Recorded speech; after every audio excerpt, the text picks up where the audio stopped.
Testing, hot outbound car, 1, 2, 3, 4. Are you ready? I'm all ready. You on here? Come on, let's go inside and get started. Dusty out in that hall? Hey, get a load of fatso there.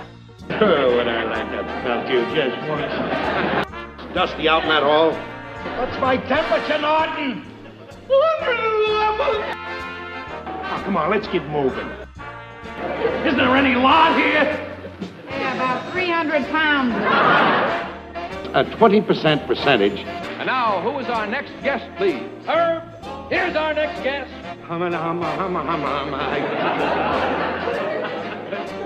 Ed Norton. Ha ha! Watch this.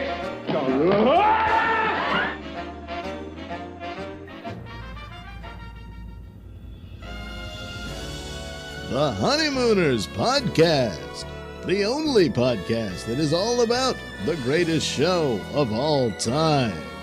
With the stars, Joe Conti and Louis Fatts. If they ever institute a Nut of the Month Club, I've got a very good idea who's going to be January and February. Welcome, fellow raccoons and members of the Women's Auxiliary. What's happening, all you Hurricanes, Bensonhurst Bombers, and all you Mrs. Gallaghers of the world? You're listening to the Honeymooners Podcast with me, Joe Conti, and my pal, Louis Fatts. For this room, I think I'll do the walls in green. Yes, a nice, cool, pale green, like the outside of my house. Believe me, my dear, when I finish decorating this place, it'll be a different apartment. Now, all that remains for you is to all that remains for me for you to okay my choice of materials for the drapes and furnitures. I got some samples here. Go ahead. I think I got through that one. You did, yeah, barely. I can't understand my handwriting. Yeah, that's good. All these new people from the show that are listening, and you're flubbing all over the joint. The only podcast all about the greatest show of all time. We record in the Non-Productive Studios at 328 Chauncey Street in Bensonhurst, Brooklyn, also known as Cedar Knolls, New Jersey. Subscribe to the show wherever you get your podcast. And if you're on iTunes, give us a 5-star rating and leave a positive review, and we'll read them. And we're also on YouTube on the Non-Productive YouTube channel. Subscribe and hit the notification bell if you like listening to a podcast on YouTube, and you can get that whenever you like. Or if you're old-fashioned and you want to use your old-time radio and get the tubes out, go to Old-fashioned ideas, too. Yeah, old-fashioned ideas. It's non-productive.com/honeymooners to listen. Don't forget to like our Honeymooners Podcast Facebook page, Honeymooners Podcast Facebook group, which is a blast. Oh, getting better. Getting better. 100% better. And Twitter, it's Honeymooner1. And don't forget to email us at honeymoonerspodcast@aol.com. Aren't they ancient? And if you want to support us on Patreon, just go to the Non-Productive site and click on any of the episodes, scroll to the bottom, and you can help us out. Louis, what's happening? Joe, 145. Yes. And we have a guest in studio. This bum. The head of the Memesters Union. One of the executive members. Executive members of the executive committee. The great Steve Franchi. Thank you. How are you, sir? Do you have your speech ready? Yes. Did you rehearse your speach? I'm humbled to be here with two actors and thespians. Yes. Thank you. Now shut up. Now let me and Louis talk. No, I'm just kidding. Yeah. Well, I was good too. I know. Joe, you were good too. How was my acting? Oh my God! You know what? We have to get before we get into that. We just got to do. We got to do what we have to always do, right? First, we have to talk about our one and only, for now, sponsor. And that is Soak City Hot Sauce. Cherry Sriracha. Oh, sorry. Better timing this time. And, of course, it's go to SoakCityHotSauce.com. Get yourself some of the best hot sauce on the planet. And hopefully we'll get the honey habanero hot sauce back on the market, filling up those shelves because we're a hot commodity right now. It's what people want. It's what people want. It's something new and different. Exactly. And what you do is you go to Silk City Hot Sauce, get that hot sauce. There's different packages, all of that. And then what you do is right before you check out, they're supposed to be a little spot in the middle of the checkout thing where you put a coupon code, and that coupon code is RX. Yes, 2 letters, RX. Simple, and then easy to remember. Exactly. And what happens is that will give you a 15% percentage off of your order, and then you get a free bottle of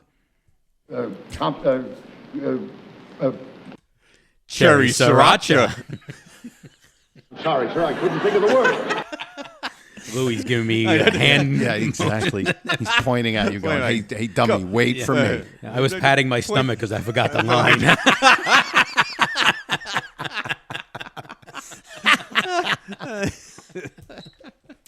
And I said, what are you going in? Yeah.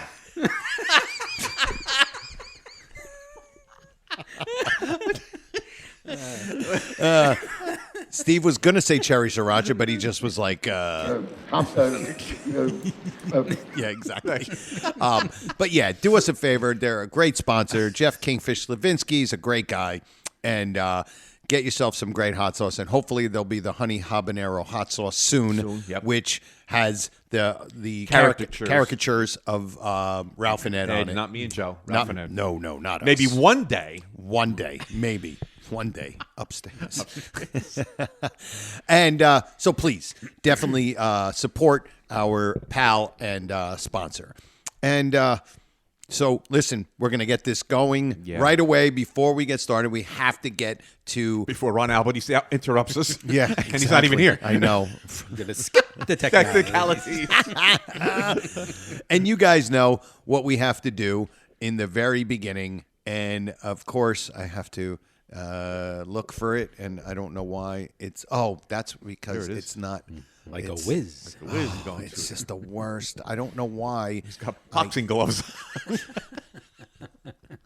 Why did they pick me? I don't. Oh my. Here it is. Yeah. Okay, sorry. Okay. He started using the mouse. In the GI Bill. I'm zipping the modern way. Steadily. The Honeymooners podcast knights the full-grown nut of the week. Aren't you lucky?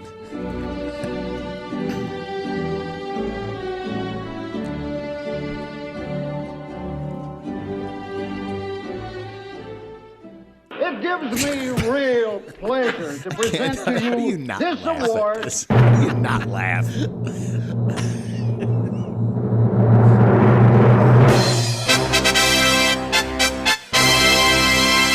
Jeff Young, that's right. Jeff Young, welcome to the fraternity of the full-grown nuts. And this is a man who, and only such a man would be worthy of this.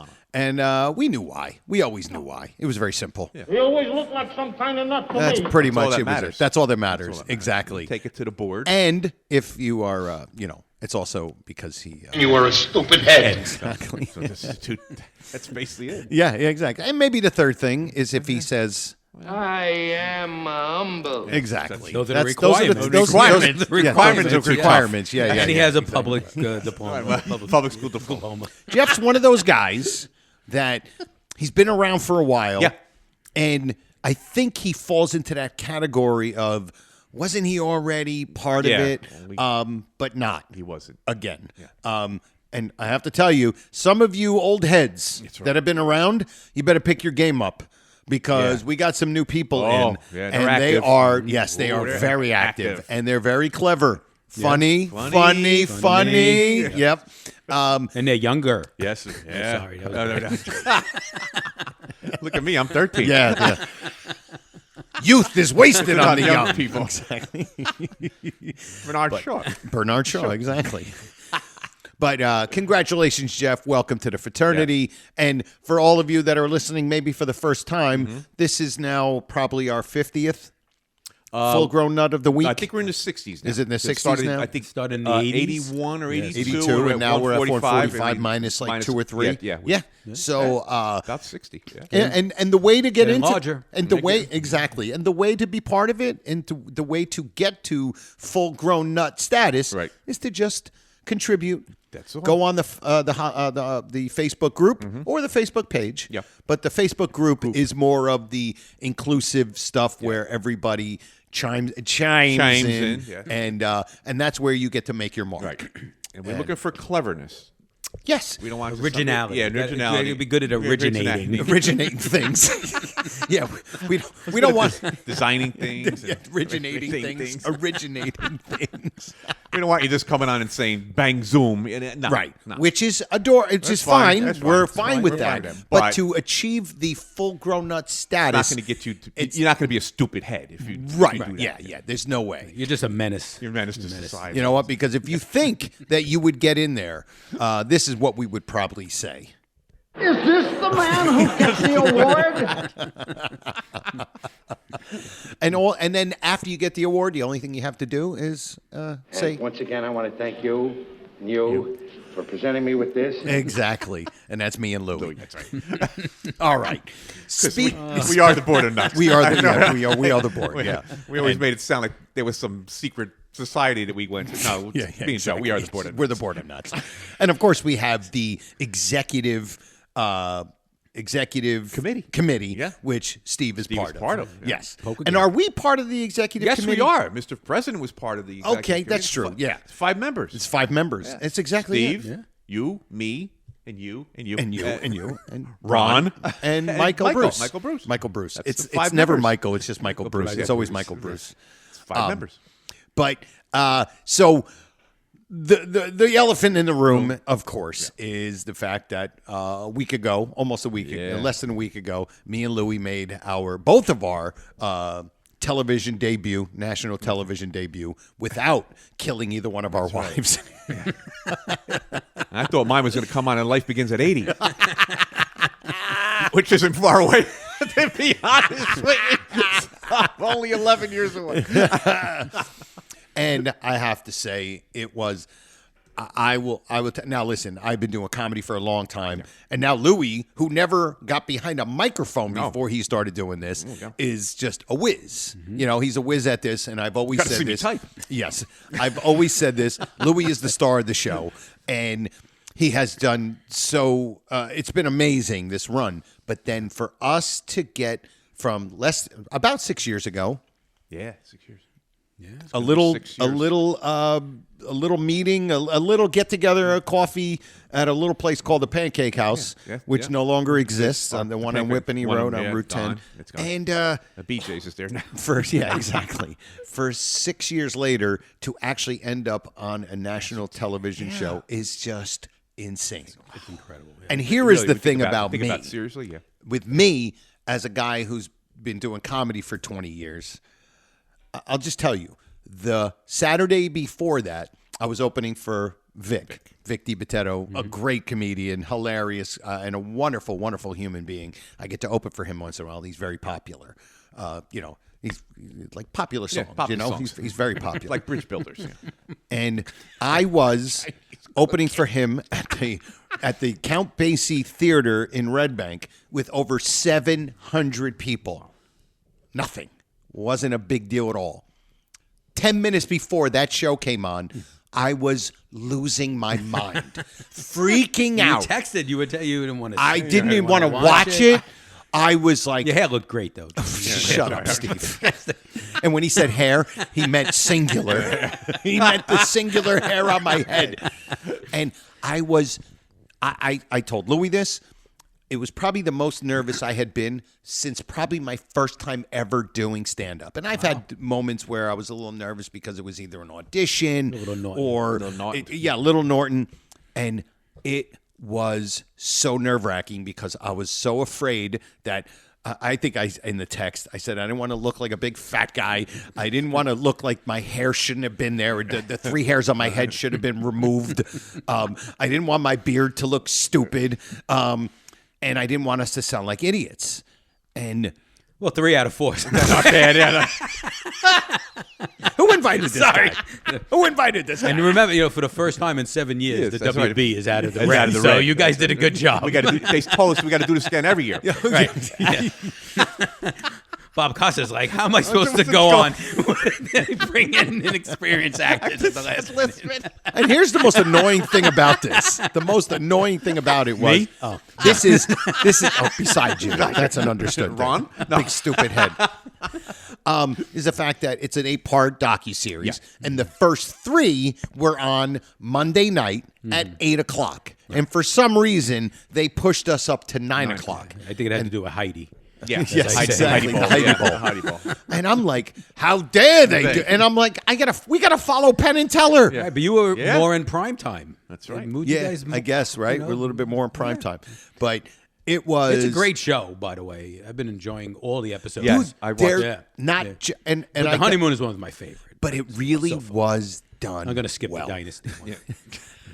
Yeah, I don't care. I don't care about the Dynasty one. Cheers, I'm so looking forward Definitely to not Cheers. watching Dynasty. No, I'm not watching Definitely that not one. even No, watching. no. I'm definitely watching Cheers. I'm definitely going to watch the Happy Days Days. one. Yep. But it was done so well. And that's probably what was the cool thing leading up to this, that with the 3 that we saw, the Brady Bunch, I Love Lucy, and The Love Boat, they were done so well, which made me feel a little bit like, oh my God, that actually made me think maybe we're not getting on here because it's done so good. Why would they want us to ruin it, you know? And the difference between the Honeymooners one and the other ones is there were people still alive. Yes. From the other shows. yeah. Except for I Love Lucy. Except for I Love Lucy. Well, they had Ricky. Didn't they have Little Ricky? Or, Yes. Yeah, Little Yeah, Ricky. the actor who played Little Ricky. And right. the closest a we got great the closest they got on the Honeymooner one would be Brian Carney. Yes. Be the closest thing to, Yeah. and he really Absolutely, because that wasn't was in his the blood son. You know, Yes. you had Gleason's stepson. stepson. Right. Yeah. Which I thought was pretty cool, too. That was It was. Absolutely. yeah. Get Yeah. a little bit more insight. Yeah.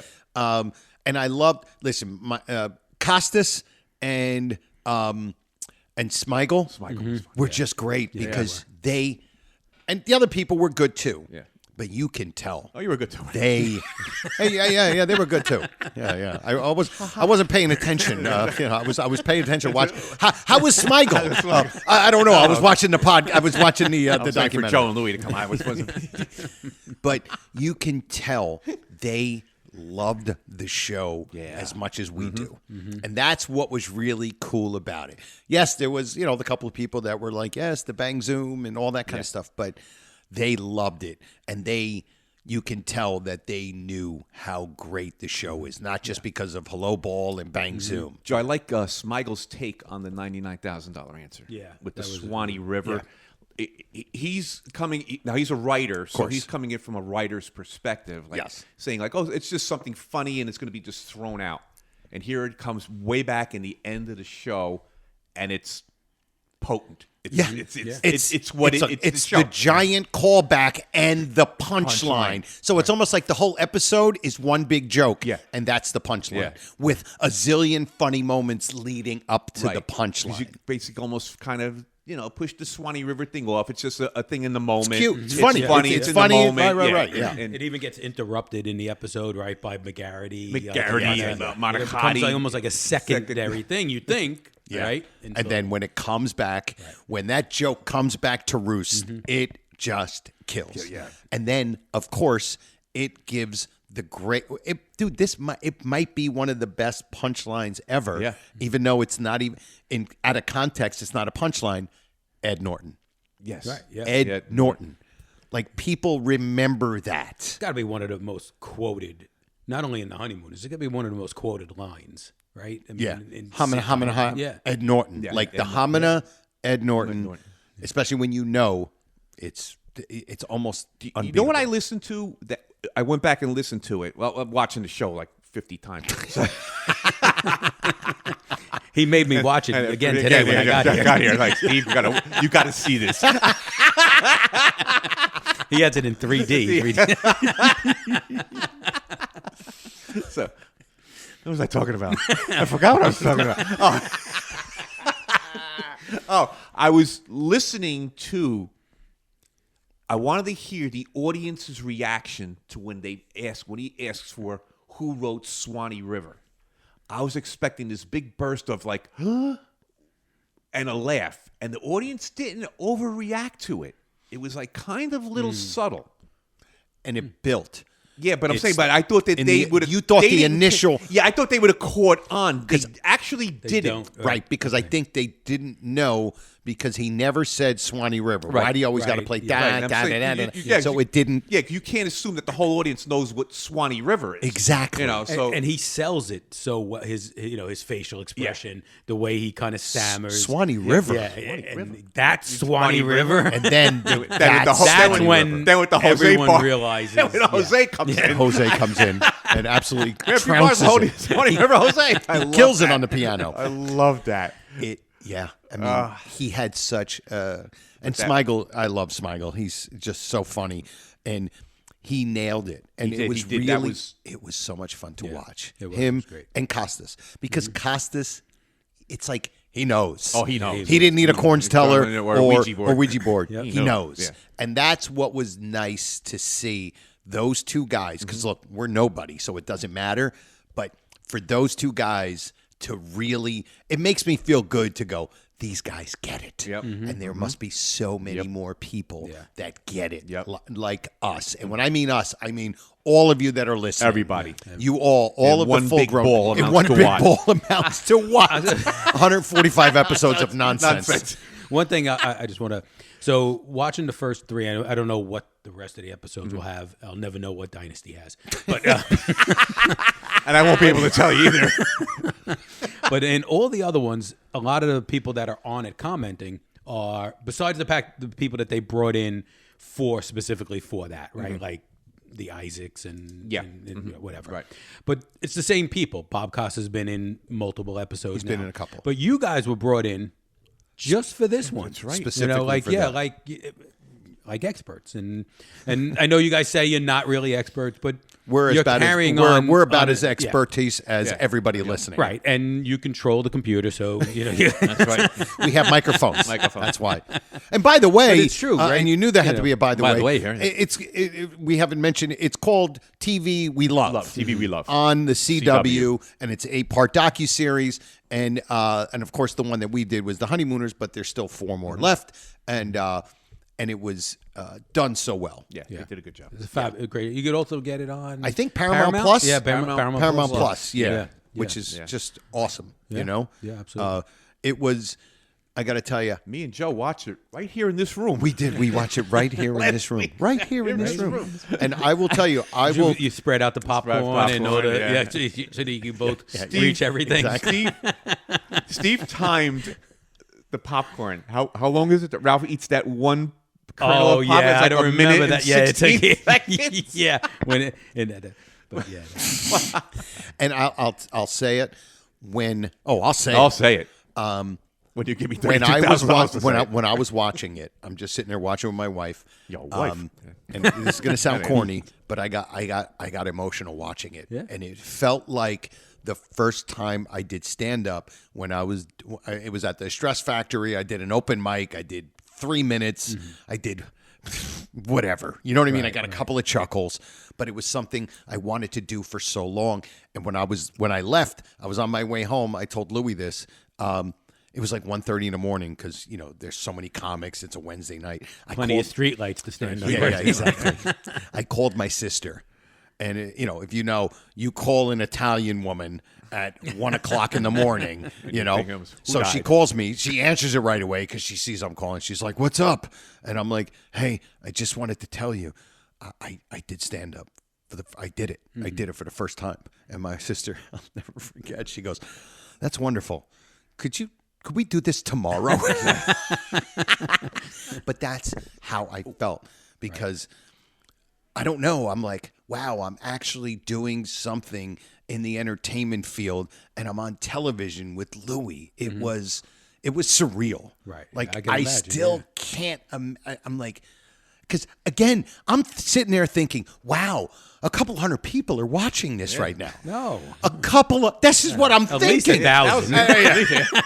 Could be even higher than that. But I'm like, this is across the and I know there's certain areas that don't get it, but it's like this is across the country. Right. It was really, really awesome. And listen, if that's the pinnacle, My friend said it perfectly last night to me. He goes, dude, you finally made your mark. Yeah. And it was a good way of putting it. Sure. We made our mark. We made our mark. Now- So far, we've been on radio.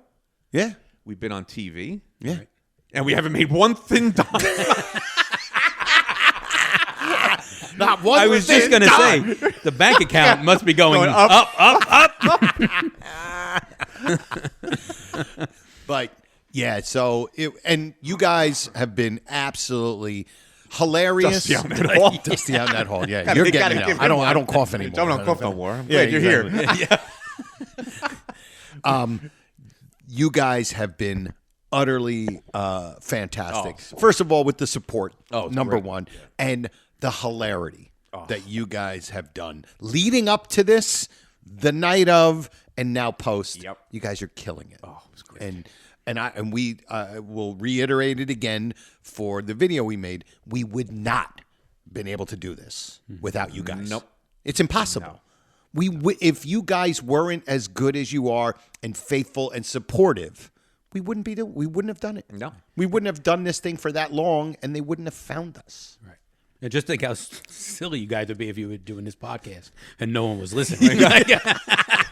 We would still be laughing. Each other. It would be us at a diner. It would be us at a diner. Just laughing. Who But I cares? think that's what makes it, right? That's, in all seriousness, that's your endearing quality, right? It is that. We're not snobs. Yeah, No, you're not not snobs. snobs. And you're doing it not for the fame and fortune, which, you know, definitely not for the money, apparently. So, and a bird. but you're doing it for the Fame and a bird. I know. I mean, I would love to eat my breakfast, but I intermittent fast, so I never get to eat my breakfast. But for the love of the show, Yeah. and that comes across always has since. Cross the footlights. Yes, you have something that Reaches out comes and- across, Really reaches out. to the audience. Now, funny too. Funny. We did the voiceover for that, Yes. and it didn't sound like Joe. No. and it I didn't didn't- sound like me. No, so I noticed Louis him right and away. then I had to rewind. And, I didn't and go notice back to until the yours. second time that I went back, Yeah. and I was like, I think that's me. And I know my voice enough. I listened to my obnoxious, annoying voice enough, but I did not recognize my voice. Joe, I didn't recognize you either. No. So it was kind of cool Yeah. because we were like, oh, we And I did didn't recognize you standing under that street lamp. But it again, we couldn't have done this without you guys. We couldn't have. We could have done it without Steve Franchi. I can be honest. I mean, we can all do it. Everyone without has him. their cross We to bear. We can all use Yours a is little Ron less- Albanese, but He is my alter ego. He's my nemesis, my loving nemesis, Ron Albanese. Yes, two or more theory. Well, He's got the whole universe thinking of twos. twos. It's People just sending crazy. us twos. Like, yeah. Which used to be the women that I used to date. They were all twos, but now it's all about this show. I always went to bed with a 10, but always woke up with a 2. Yeah. But yeah, dude, it was just unbelievable. It was. And It was. we appreciate. Well, and for any of you newbies, is there anything we can tell the newbies that are listening? We could tell you, and you're going to get a good taste today because we're doing a bunch of the bits, Most of our bits, that yeah. we do. It's not a podcast like, hey, the first episode is about episode 1, and the second, it's not that kind of a show.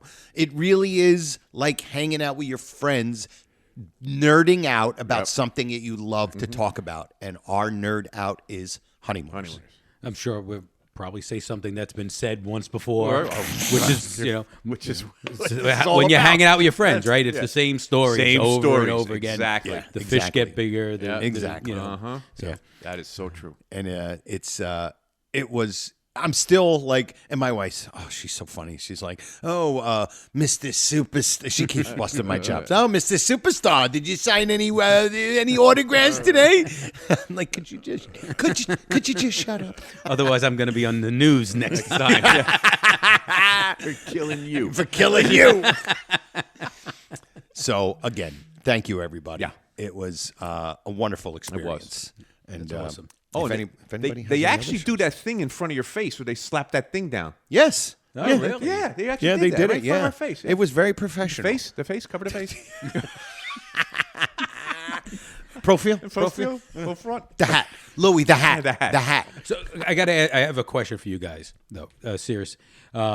Is there anything that and maybe you don't remember everything that you guys talked about? Because you said originally, I think you said you were there like 2 hours. 2 hours. Right? I think we About 2 interviewed hours. for about 2 hours. Is there anything that you can remember that you guys talked about or said that you wish had been on the show? I like the one thing I had said was I think what made the show great was 3 things. Number 1, the physicality. Number 2, the characters, the acting. And 3, the writing. And also, I liked how we spoke about the Lost episodes, how it was like listening to a song that the song as it's done, but then you hear the demo version. You ever hear a demo version of a song from a band that you like, and you're like, it sort of sounds like it, and it was tweaked and worked and reworked, and then you get the song that's on the radio. That's what I wish they would have brought that up a little bit. Okay, that's interesting. And then we talked about the lines, like just shooting lines out like we always do. Oh, okay. Like our conversations are Text thread. our threads on our text message Oh, my threads. God. Oh my God. So these are things I had mentioned. I remember in the interview saying that the lines are how important they are to people who watch the show, and that we quote them. We could have a conversation just in Honeymooner lines, but they just. And I love the idea that they kept in me saying that we're like a cult and our mental illness. They kept in mental illness. I love that. I loved it. Yeah. I'm like, thank you. That's so cool. Because it made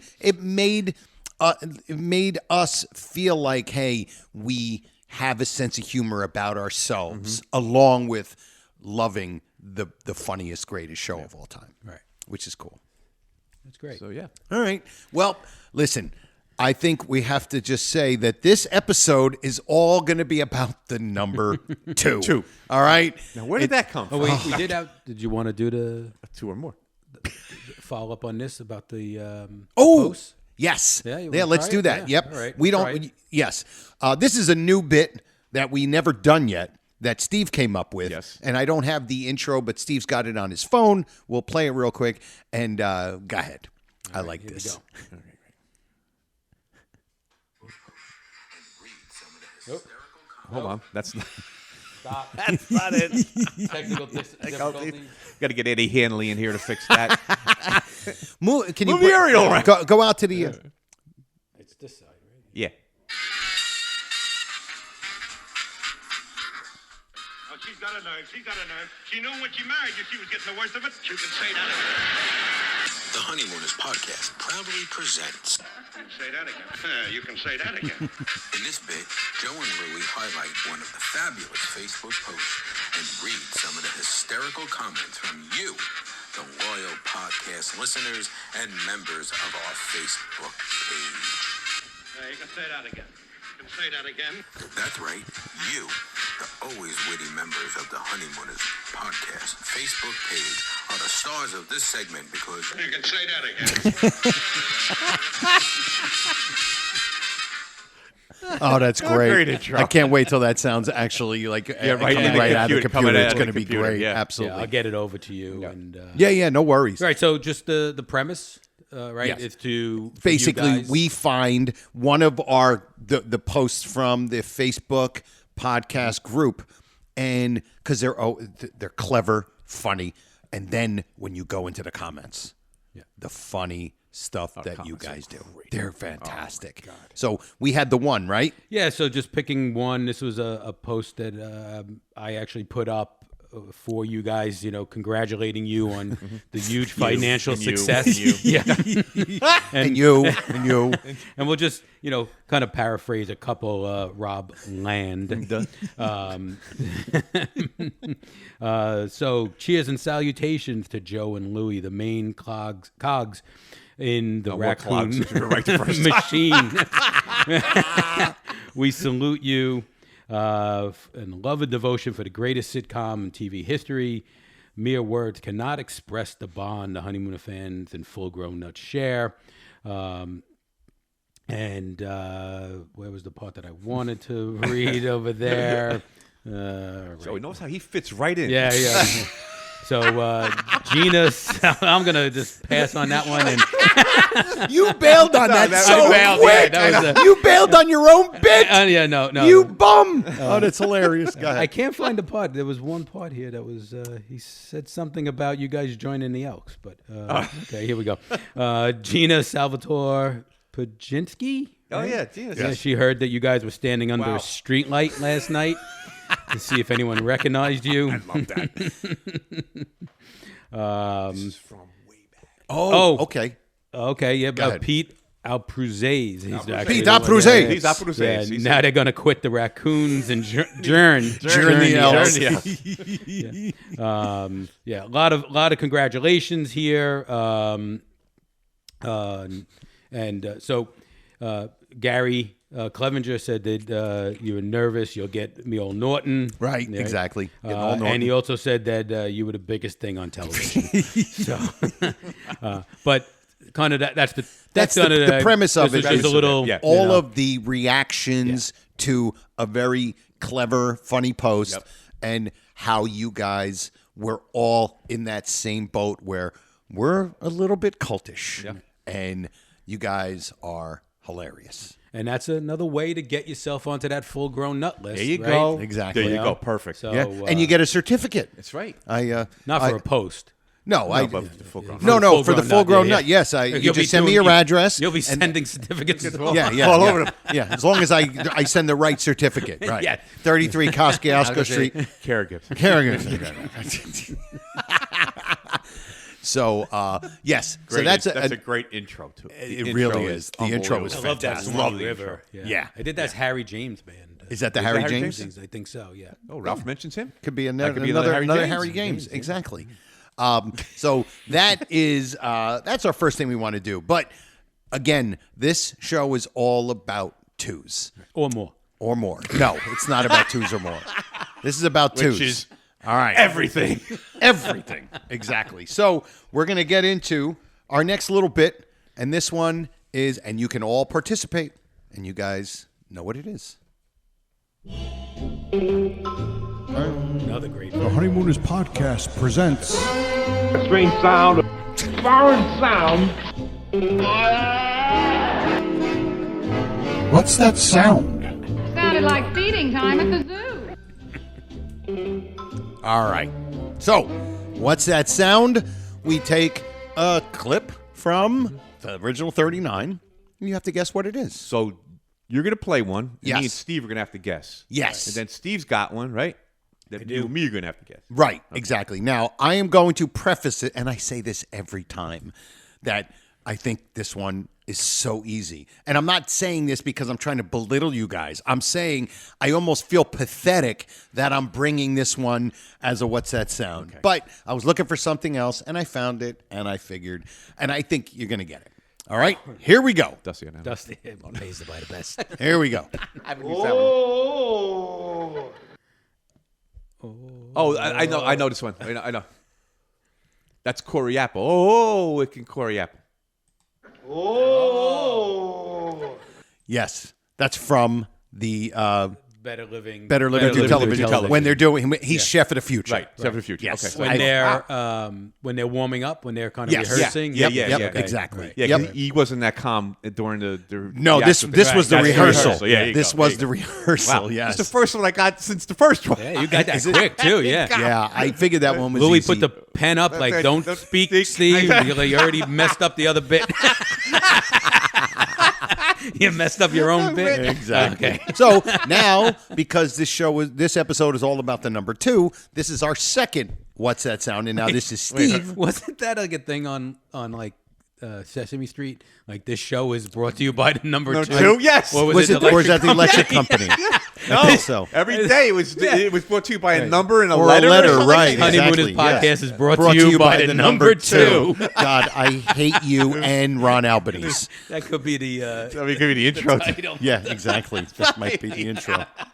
All right, so for our second What's That Sound? It's a shame we don't have a good time. Yeah, shame we never had a kid's life. All right.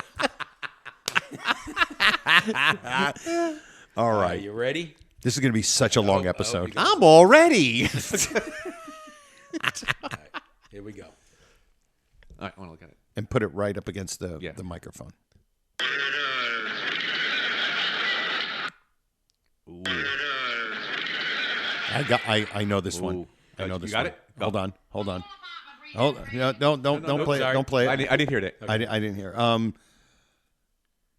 He is yelling. He's telling Ed to get out because he's trying to apologize to Alice. You know what episode? Oh my God. Is that the growl out? Like, or am I'm mistaking?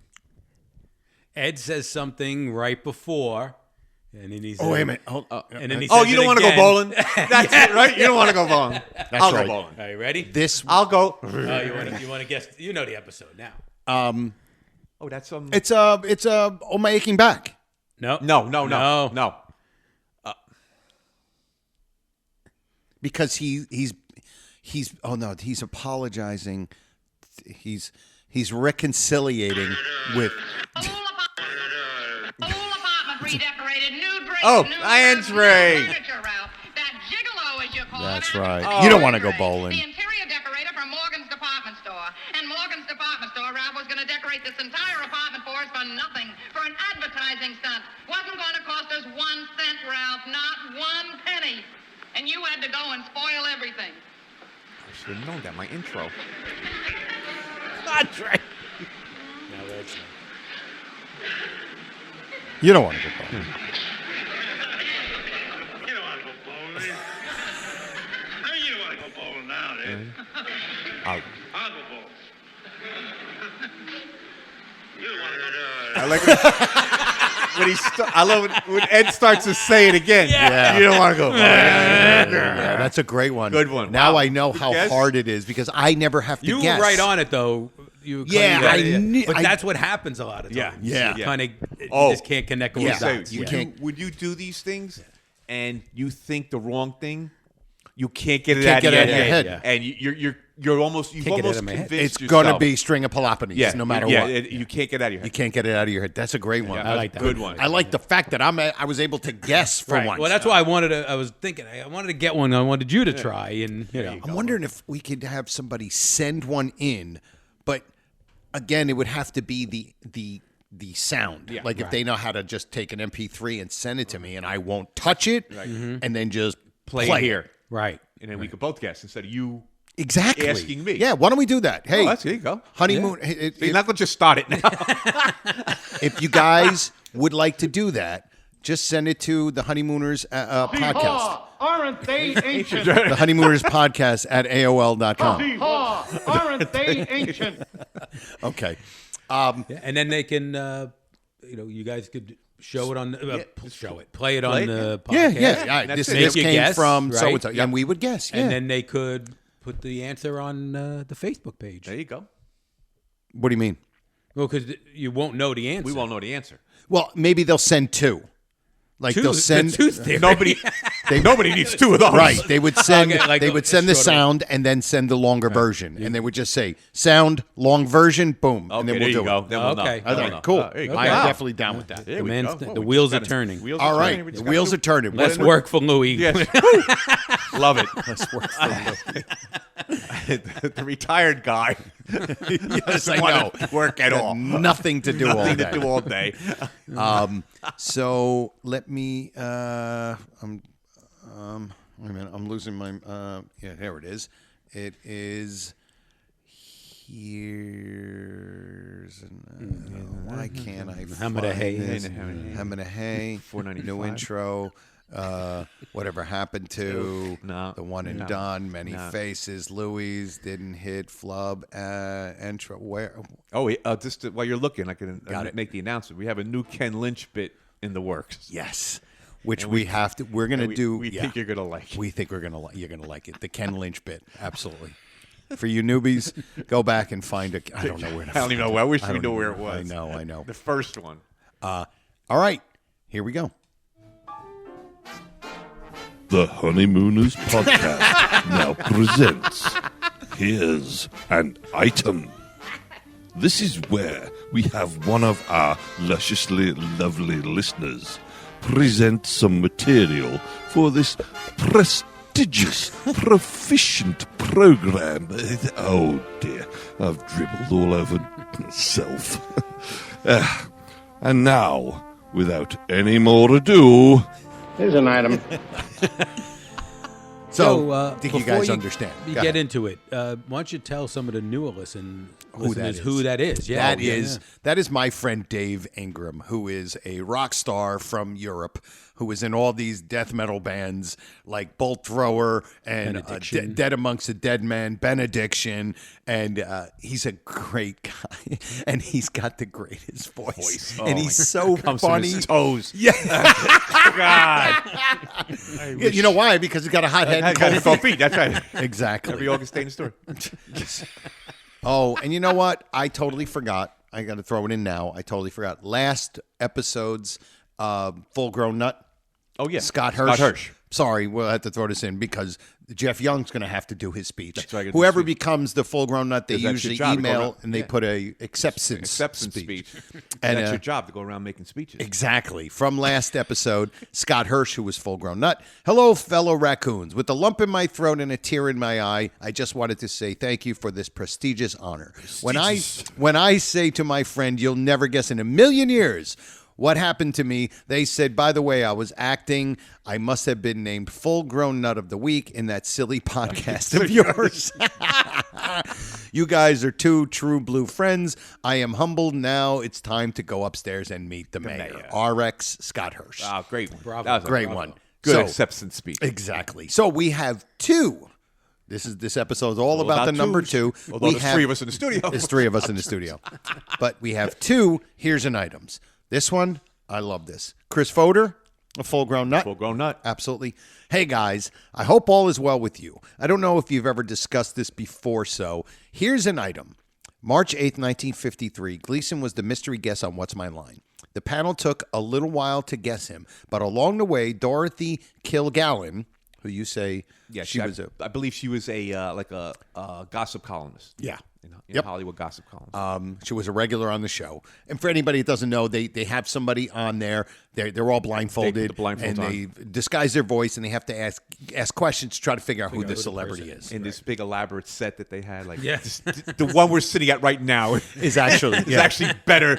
in Louis' flat. Yeah. Dorothy Kilgallen may have predicted a future circumstance for Ralph Cramden.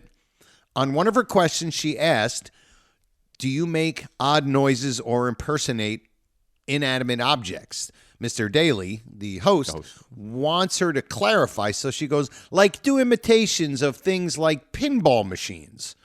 Of all the objects she could have chosen, she chose a pinball machine. This was more than 2 years before The Man from Space aired. What are the chances that this was the inspiration for Ralph's, quote, wonderful impersonation of a pinball machine? I found the episode on YouTube if you wish to check it out. That's fascinating. fantastic. Because two things. One, is it that? Did they get it from there? And two, I forgot what the second, I forgot my second point. So did I. No, I got it. Here's the second. Was there ever a pinball machine reference of him acting like a pinball machine in The Lost? Right. Now, I don't think in The Lost. Steve knows The Lost more than we do. But I was thinking, actually, after I said that before, maybe in one of his other bits. You don't know. Yeah. So if anybody knows, Did he play pinball on one of the Lost at that? There was like That, a, like, a yes, delicatessen. a pinball machine where he was trying to get the high score. Well, he got that yeah, at Salvatore's Pizzeria, yeah. but Salvatore's Pizzeria. But in the Lost, I believe he's at a. There is a pinball machine scene. Yes, there definitely is. I remember Yeah. that. I'm turning that off. Season 1. Where is it? Oh, 19 and minutes. Art Carney did appear also on that show. Yes, you said that, Yeah, right? I saw that. I saw the bit. I think I just got it on YouTube. It just popped up like. And by the way, that makes Dorothy. We knew there had to be a by the way. That's right. Dorothy Kilgallen and Dorothy Dix. Oh, Dorothy Dix. All right, knock it off. Fixer of two theories. You are you are a stupid head. One lovely two. So now for our shut up, Louis. I never said this before. Shut up, Louis. I never tell Louis to shut up. You see what you did. You see what you did. So our second, number 2, here's an item, is from L.J. Jameson. This fascinating. That yes, exactly. Hey Joe, I saw this botch. I guess he's saying like a flub or a mess up, where Norton joins the phrase, says the phrase. I think he meant to say, "Cozy as a bunny," and snug in a rug. Oh, he joins the phrase, two phrases, which is a spoonerism. Yeah. Cozy as a bunny and snug as a bug in a rug. And he says this. I don't know and I don't care. Not only am I hungry, but I'm freezing to death. Listen in the background. Well, why didn't you tell me, Alice? You can have my coat. But won't you be cold? Cold? I'm suffocating. It's from Please Leave the Premises. When he's got the giant coat on, he takes it off and there's all those water bottles. Water bottles. Listen to what he says when he puts the coat on her.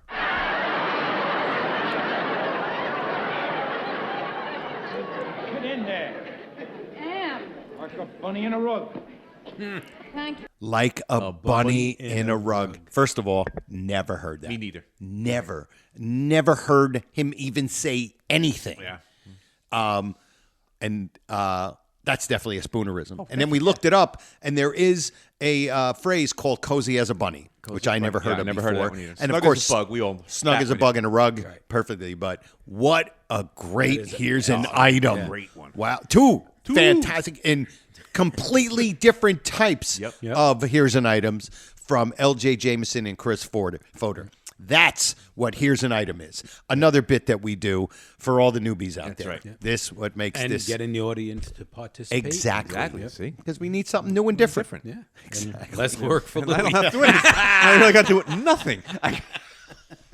All right. Well, now that he's a big shot. Big shot. I'll get my writing team on it.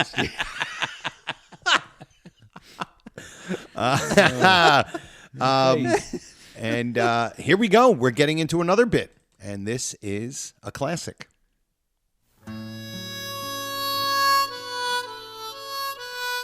And now, the Honeymooners podcast presents It's not in the top hand drawer. the Flub of the Week. Now, we used to do flubs of the week all the time. It was probably the backbone of the first 50 or 60 episodes. It was all about the flubs. We couldn't wait to do the bit. Couldn't wait to do the bit, especially because we had so much fun pointing out the flubs. Yep. Plus, we had so much fun hearing him say, not in the top hand dress pants drawer. But of course, because it's a limited thing, we kind of ran out of the flubs. And then they were kind of, we were sort of nitpicking a little bit, but we're allowed to nitpick because we do this in love. And it's our show. Exactly. we want. Thank you. And we have no sponsors. But you're not nitpicking to, exactly. We're nitpicking to have fun. Yeah, absolutely. And it's like you're nitpicking your wife and jokingly saying, "Oh, what are you doing?" Right. You know what I mean? Yeah. So you have two flubs. Wow. So I'm gonna I'll get to the episode because I know where it is. So one's a visual kind of. So you full-grown nuts and full-grown nuts to be will have to go and do your homework and rewind and watch it. I don't know which one you want to do first, Joe. Let me see. Matter of record, right? Okay. Yep. And that is about 11 minutes, I think. Yep. Right? What if, that's not. That's not it. Matter of record. That's not 11. Record. You know what? 11 was the minute, right? Matter of record is 15, maybe? No. Yeah, let me just see. I got it out. We need to have a list of the Yeah, we got to get that list. Maybe I can do that in my spare time. The list is only 15. 15. Spare You're right. time Here we type go. thing. And it's about 11 minutes. And episode 15. And You could do just shy of 11 minutes. just shy of 11 minutes. Okay. As soon as this thing goes. Come on now. Don't fail me now. Why is this doing that? I'm not wanting to download this. That's not what I want to do. That's why is this doing that? Zipping the modern. Zipping The modern way. There we go. Okay. About 11 minutes, right? Yeah, just shy of 11. Just shy of 11. Okay. Here we go. Never thought I could miss her as much as I do. So you want to set it up, Joe? Yes. So now they're upstairs in Ed's apartment, and Upstairs? of course, upstairs. And Ed gets the great idea of recording it. Use the recorder, right? And so Steve, now you take it from there. So when he comes into the room with the recorder, With the he recorder, puts it on top of the television. top of the television. And then he kind of goes to the side, to the back side of the television. Apparently there's a plug there. And he plugs in the recorder. But as he's coming around back to the front, you see the wire drop down as it's never plugged in. So, All right, let's see. I pour my heart out to her. Tell her how much I love her. I know she'd forgive me. Wait a minute. Just stay right where you are. Moves.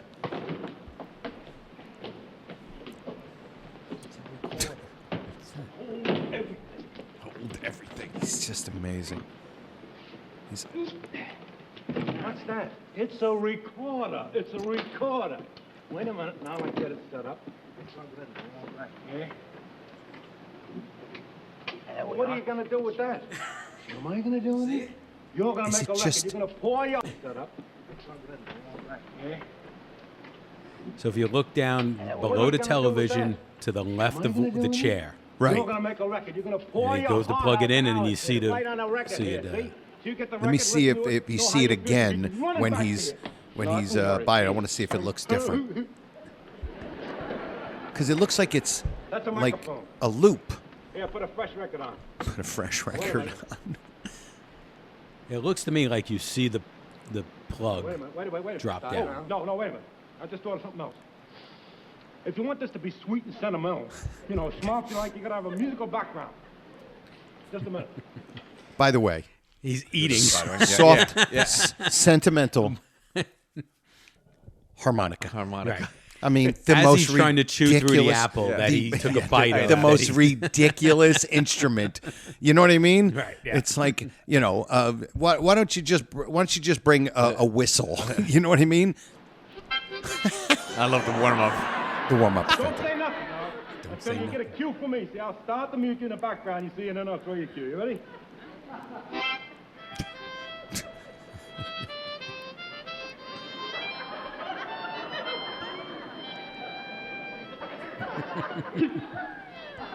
Why don't you?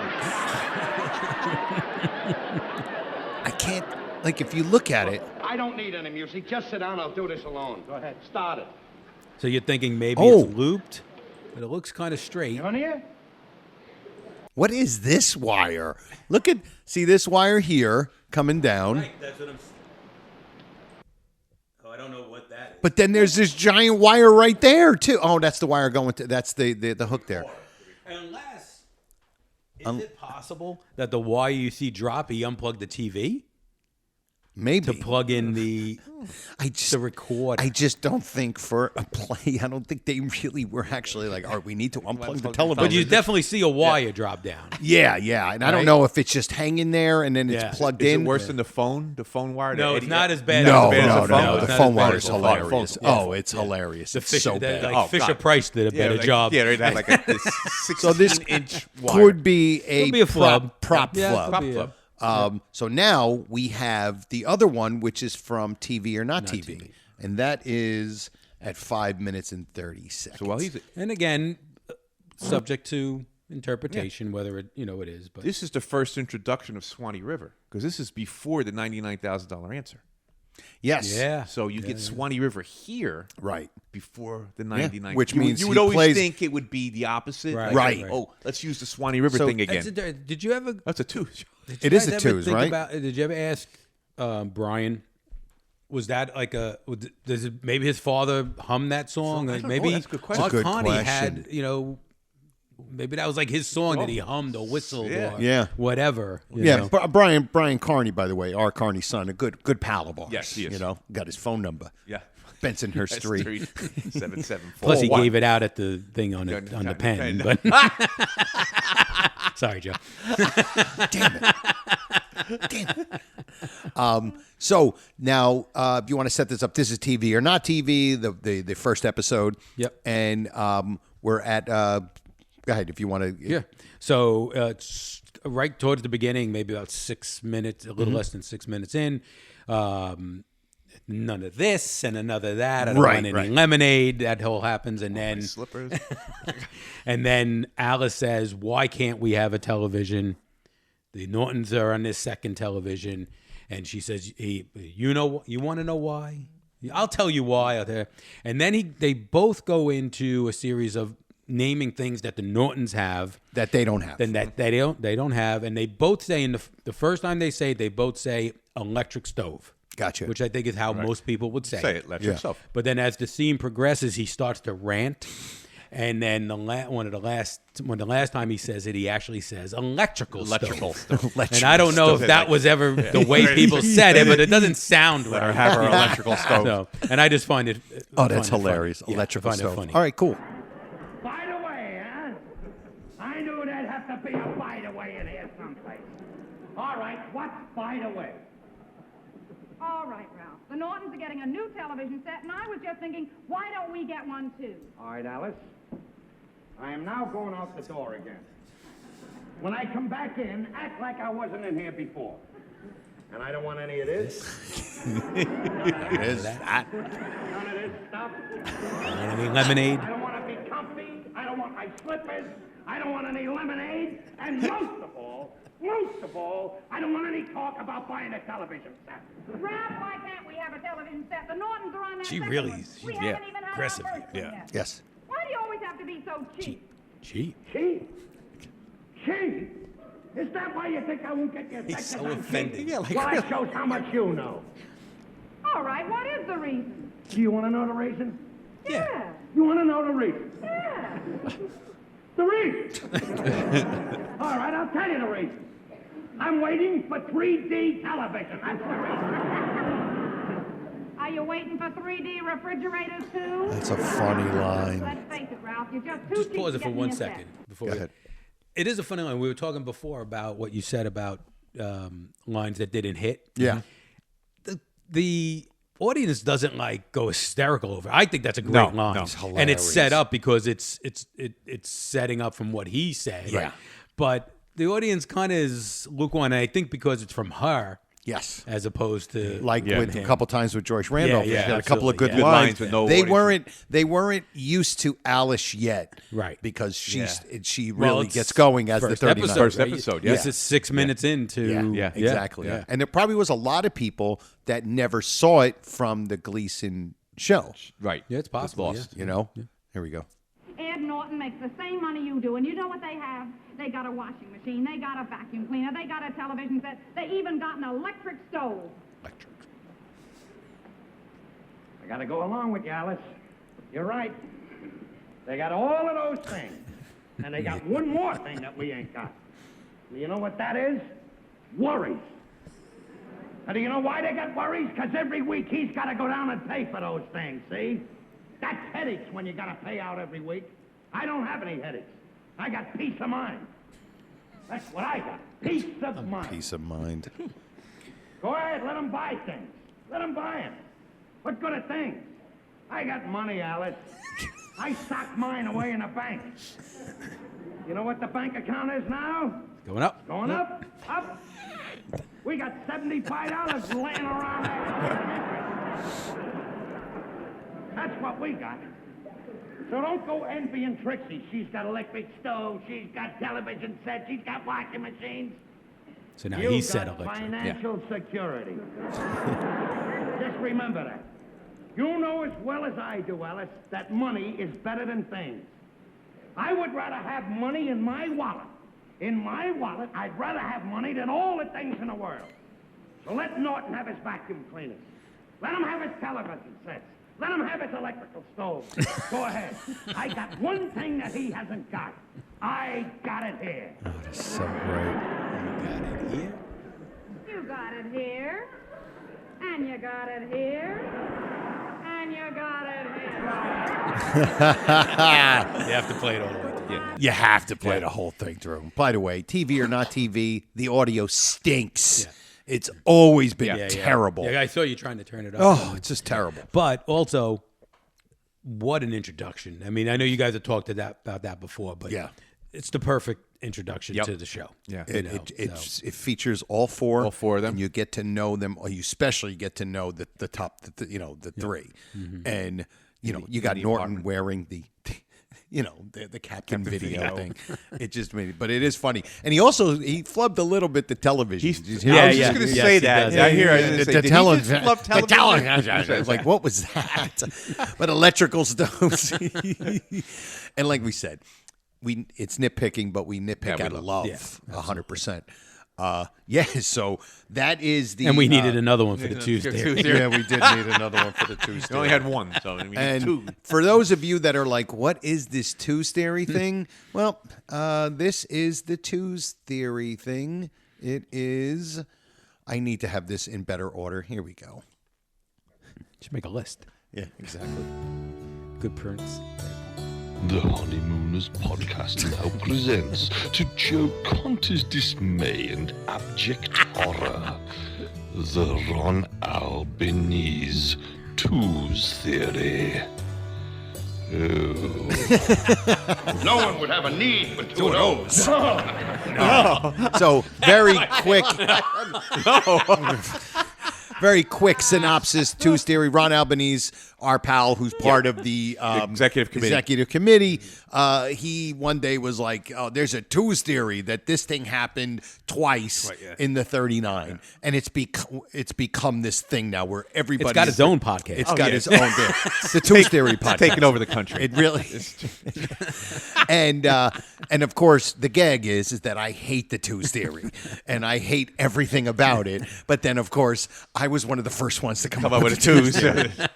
So, and that's why we're doing a two Tues Theory. We're doing two flubs, 2, 1, and all of that. Two for McGillicuddy. Two for McGillicuddy, exactly. So, our first one is from episode number 2. It's from... Oh, there you go. How appropriate. Yeah, more of the Tues Theory.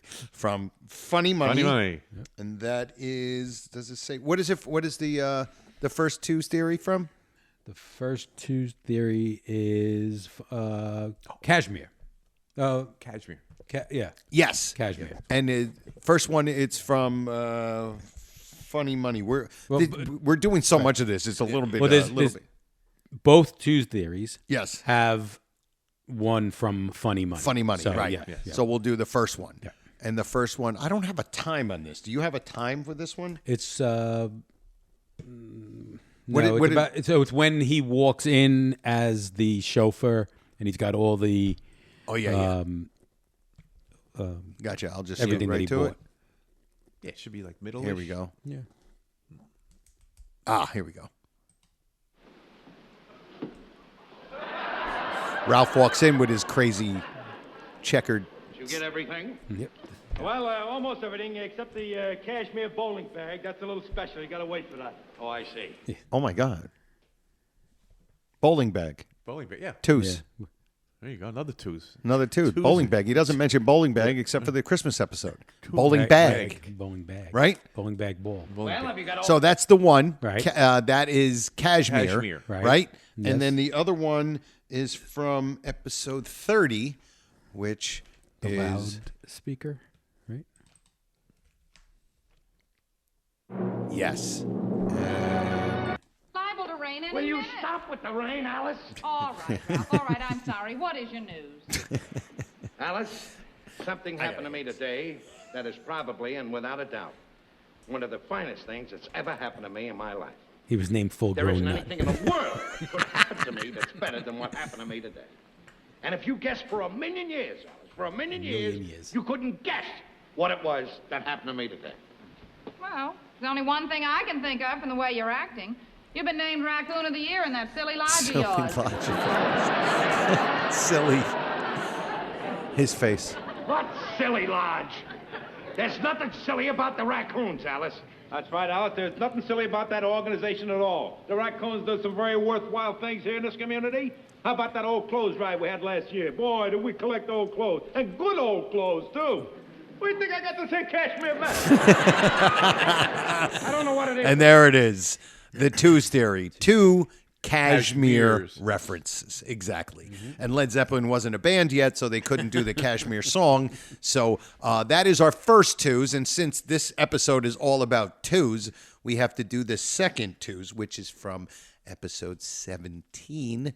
And that is... Ron's head is going to be so big after this episode. Man. He's not going to be able to get out the door. They dedicated a whole episode. So now we go back to Funny Money. Yep. Yeah. That's right. We go back to Funny Money because there's the second twos now. And this is when the mother-in-law is there, right? In the very when towards the end of the mother-in-law. Yeah, when he gives her the $100, right? No. The first time the mother-in-law is there. So right at the beginning of the episode. Oh, okay, gotcha. Scrolling through. Here she is. She's making all her Listen, cracks. I exhaust. Oh, Mother, don't sit in that chair. It was broken, and I just fixed it. Something else is broken. Every time I come over here, something else is busted. Is it when he's in there? Only that it's when he after he buy comes you something new for once. Mother, it isn't Ralph's fault. It isn't Ralph's fault. Look, Alice, just because you're married to a horse doesn't mean you have to live in a stable.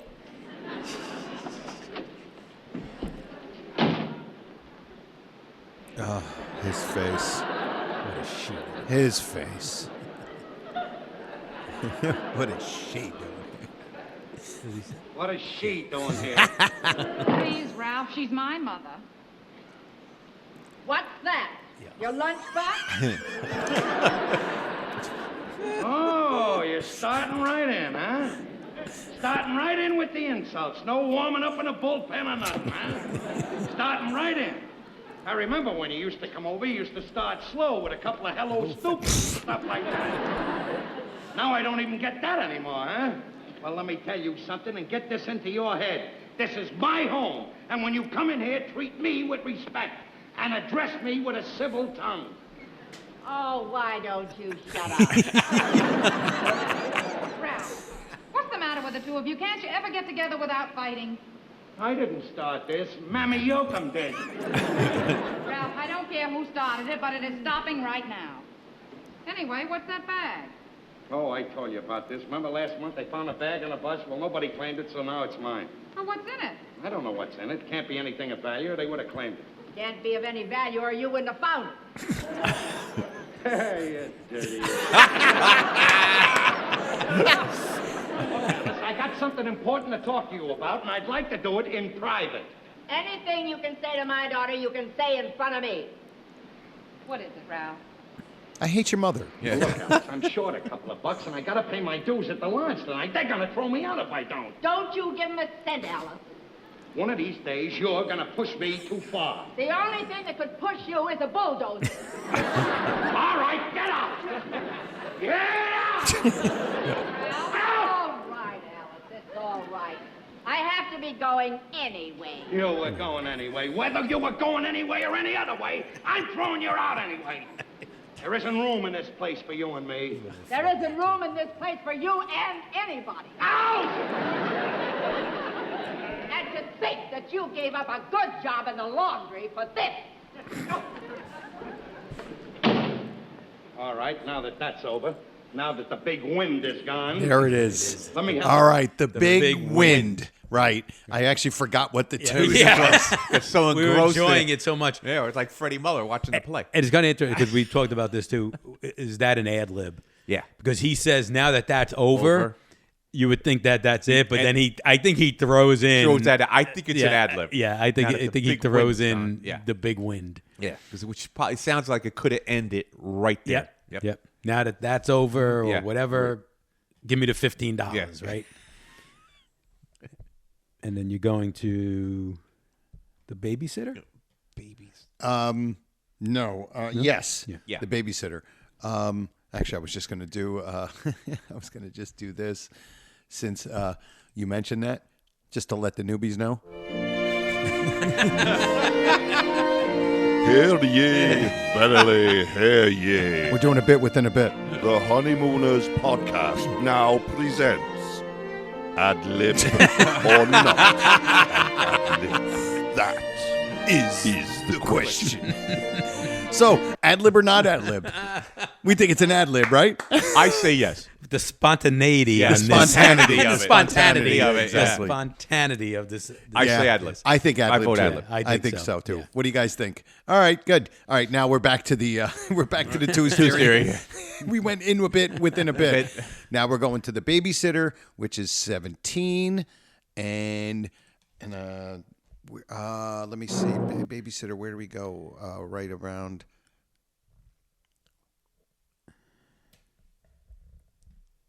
Where are we going here? I forgot. Hold on, let me see if I have. Oh, that's the I don't have the time, but it's poop deck. Yeah, it's. Oh yes. After Okay, he's- gotcha. Yeah. Got it. Here we go. I'll just. I'm the captain. Yes. Where are you going? Where are you going? Seaman Crandon, 3rd class, is retiring to the poop deck until this big wind blows over. What an absolute great line. Excellent. It's so smart Yep. and funny and snarky. And boy, does she get him good with He's that. just standing there looking at her like. That would actually be the part where he should have said, I wish I could think of something to say to her. Grade 2's theory. Big wind. So for you newbies, big wind, you hear it. What the 2's theory is, he says big wind. Somebody says big wind twice. In the 39. There we go. Good. All right, now that the People big are out wind there is... saying, I am fascinated with this Tuesday. Let's hope not. Let's hope not. And now... Should have been an episode on the X-Files. And here we go. This is the crux of the show. This is what we used to do all the time. Make mistakes. Yeah. And now, from the observation deck overlooking the Johnson Building at 328 Chauncey Street, the Honeymooners podcast presents Louis' Joe and Steve's. observation. Was that an ad lib? That was the second ad lib. But we have a two's ad libs. I couldn't take And that's credit for your, this one. Because Louis' observations, which of course is basically the show. It's our observation of the greatest show of all time. And that's your friend Joey Image? That's my pal Joey That's Image, Joey. who I do my show, the Conti and Kenny Show, on Monday nights on 100 Proof Podcasting. And now we go to number 31, On Stage. argues too much. Oh my God, I love that. We love On Stage. Now, where am I? What? Just Right looking in the at me. beginning, right? With the typewriter. Yes. Yeah, Yeah. yeah, Yeah. right? typewriter, yeah. It's when Ed is at the typewriter. Gotcha. Here we go. And here he is. How you doing with the work there, Mr. Treasurer?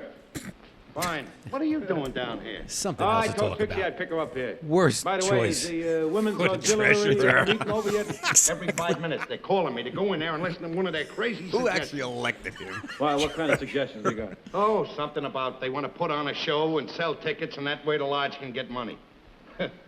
Well, now, wait a minute, Ralph. That ain't such a bad idea, you know. Are you kidding? If the Raccoon Lodge put on a play, the only way they would make money is to let everybody in free and then charge them to get out. Now that had to be an older joke, right? That wasn't. Yes, that's like a stock that joke. is Yeah, like stock a joke. That's a standard maybe joke. from vaudeville. Yeah. or Yeah. something Yes. like that, right? It Kind is. of like I don't care if you burn. Was, Yeah. Oh, was that's an kinda- old one. yeah. Yep, Yeah. absolutely. Listen, all I know is I heard some pretty good things about that Faversham guy in there. He's put on a lot of shows Faversham. with various organizations, Faversham. made a lot of money, and besides, he told Trixie that a lot of those gals in there have got pretty good acting talent. Oh, that's a lot of baloney. Sure, he tells them that because he wants to put on a show and make a buck himself. I went in there, though, and I made a little speech. I said, look, I'm the treasurer of this organization, and I'll take care of all the financial troubles.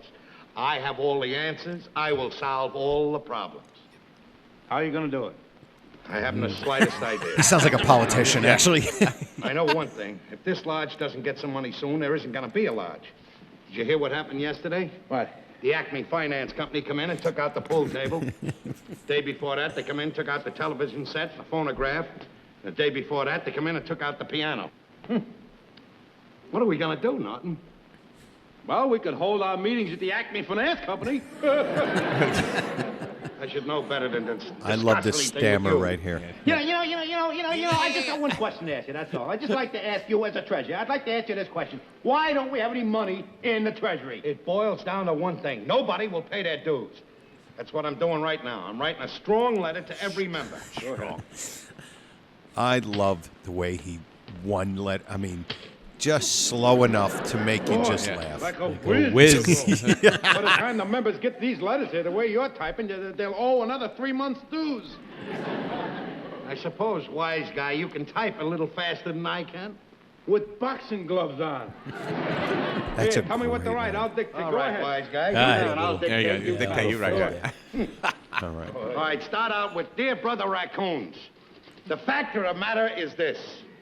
Did he say the factor? He said the factor. The factor, the matter is this. The Factor is one of my favorite shows on Fox. You guys are getting all types of. Oh, we get more flubs. Yeah, We got four of them. I We can't got believe four it. today. We got 4 flubs. Holy cow. That's 2 times 2. All right. Sorry. 2 or more. And of course, shut up, Steve. Of course, he's doing his. There we go. I love this observation. Brother Raccoons, the fact of the matter is... Come on. All right, so you see what happens. He just blew through that, did everything that he just typed. Right. Where did you learn to type that fast? When I got out of the Navy, I studied typing under the GI Bill, and I happened to be the best in the class. Well, why didn't you get a job in the office instead of taking a job down the sewers? Well, I just couldn't stand the thought of being cooped up in a stuffy office, that's all. All right. Dictate. All right, Dear Brother Raccoons, the fact of the matter is this. And there it is. There it is. The same line. He dictates it twice, and he types It it twice. He starts typing again. It's fantastic. And, dude, you guys both have to look. I just paused this. Look at where this pause. Look at Art Carney's face. Oh, that's got to be the cover. That might be the cover, right? I don't know if I can. I might have to just take a picture of this. This is absolutely tremendous. Yes. His look.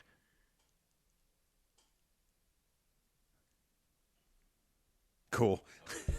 All right, is Joe, that great? While you're on this episode, okay, you got to fast forward to Freddie Muller. Oh my God! Oh my God! Towards the end, right? Here we go. I got it. Boy, oh boy. Come in. The play's over. He's in the dressing room, and Freddie Muller comes in. Congratulations, Ralph. Oh, hiya, Fred. As chairman of the entertainment committee, I want to congratulate you and thank you for the benefit of the whole lodge. The show was a big financial success. How was my acting? Everybody was fine. Ralph, the first time in 7 years, the lodge is out of the red. That's swell. How did you like my acting? Oh, fine. You were good too. Ralph, what a way to raise money. We got to do this every year. Yeah. Look, you were sitting right alongside of Herbert J. Whiteside. What did he have to say about me? Well, to tell you the truth, I was concentrating on watching the show, Ralph, and I... Come in. Oh, Ralph, excuse me, but Mr. Herbert J. Whiteside wants to talk to you. Is it all right if I bring him in? Oh, yes, bring him in. I'll go get him. That's me, Fred. Do you know what that means, Freddie? Do you know what that means? He's in town to cast one of his pictures. He wants a new face. That's me, Fred. Oh, that's wonderful. I wish you the best of luck. Thanks. The best of luck, Ralph. Hey, wait a minute, Fred. I want you to realize this. If I sign a contract to go to Hollywood, don't worry about it. I'll put a clause in that says once a year I must return here and do the show for the lodge. Thanks, Ralph. It's all right, Fred. Good luck. By the way, that's me, Fred, is one of my favorite non-comedic lines. Okay, I love the way he says delivery that's of me, line. Fred. Because he really believes it. Right? Yeah, and I love it. I say it all. I say that to myself all the time. Really? Yeah. Okay. If I'm, it's just weird. That's me, Fred. Yeah, I do it all the time. I love it. Great little this little bit there. Oh, It is. Freddie Muller. And the, you were good. how was my acting? You're great. Yeah. But that he was so They were engrossed swell. in watching this play, like he was Yeah, like- watching like Shakespeare Yeah. or something like. Biting his fingernails. Like, oh. I wonder if she goes back to Ralph. Or does she stay with Hamilton? Now, I don't know what number is. I forgot. What's I the thought other I one? The wrote other it. one's Opportunity Knocks. Opportunity Knocks, Hold but- on, I'll find it. I know. We're gonna have we used to have the list on right here with the Hanging name on the of the wall. episode. Yeah. Now Hanging it's on just the the wall. numbers, so I don't. Opportunity. Wendy doesn't want the list on the wall. So. Yeah, because then it would cause too much arguing. Argues too much. Argues too much. 22. 32. All right, 32. And now we're going to 31 and 32. There you go. Yeah. And we did 1 and 2 before. Oh yeah, that's right. 31 and 32. This really reaching, is from. This is Opportunity Knocks. But and this is a physical one, so but we'll play it anyway because people love hearing the. And you basically know it anyway. Just visualize it. Okay, here we go. What they were doing, they were pulling on the drape thing. Yeah. And then the butler kept coming in. Yes, Roberts. And then when Mr. Marshall got there, he comes in. Okay. And he pulls on it, and then the butler comes in. Right. And he goes, oh, it must have been tied to the butler. Here is the observation. They don't see him pulling it. They are looking at the pool table when he pulls it. Yeah. So it's almost like it's not a flub, but it's almost like they weren't looking. You know what I mean? Yeah. So it's just a great line. You rang for me, sir. Yes, Roberts, I won't take any phone calls. Very good, sir. No. Very good, sir. Very good, sir. Twos. I know like Very that. good, It was sir. tied to the butler. The funny line, line. but Yeah. and what's So funny he's is that when never- he walks in, Ralph looks back at the thing, Right. But they never saw him do it, Right. So it's our cute little, that's you know, So is very good, sir, 2 or more? Got Roberts says it. He wants Thelma to say it. Right. And then doesn't Ed say it when they're cleaning the apartment? Yes, Yes, he does. So it Yes. doesn't exist. Yeah. It's a nothing. So it's a nothing burger. What- Thank you. The one thing Ron, that Joe I'm sorry I tried.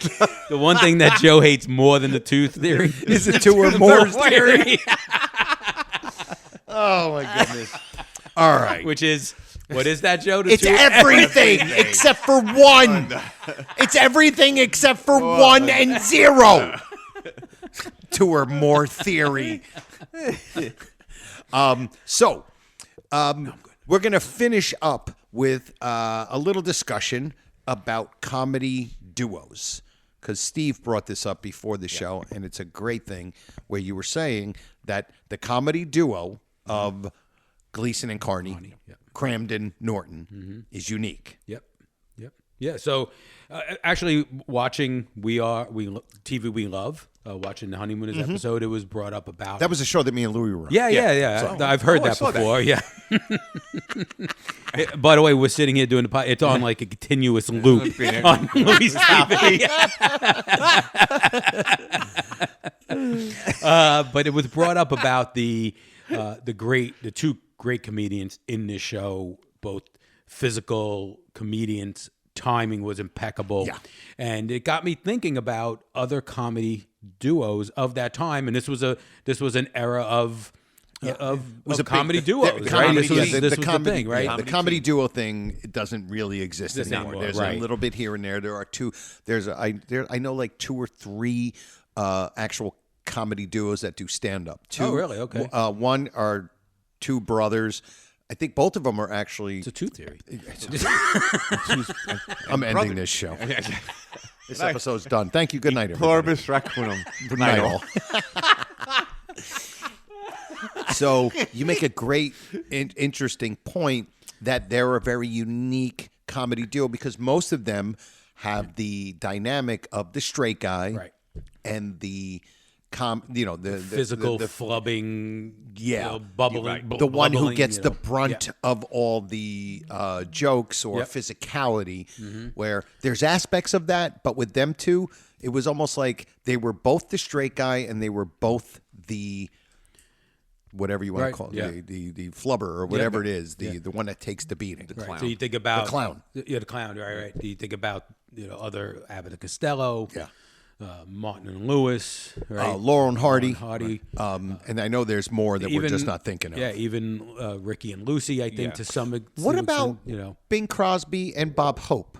Because of the movies that they did. Oh, you had, what's his name? Nat Birnbaum and Gracie Allen. That's right. Yeah. Burns and Allen. Burns and Allen, right. Yes. He was definitely the straight.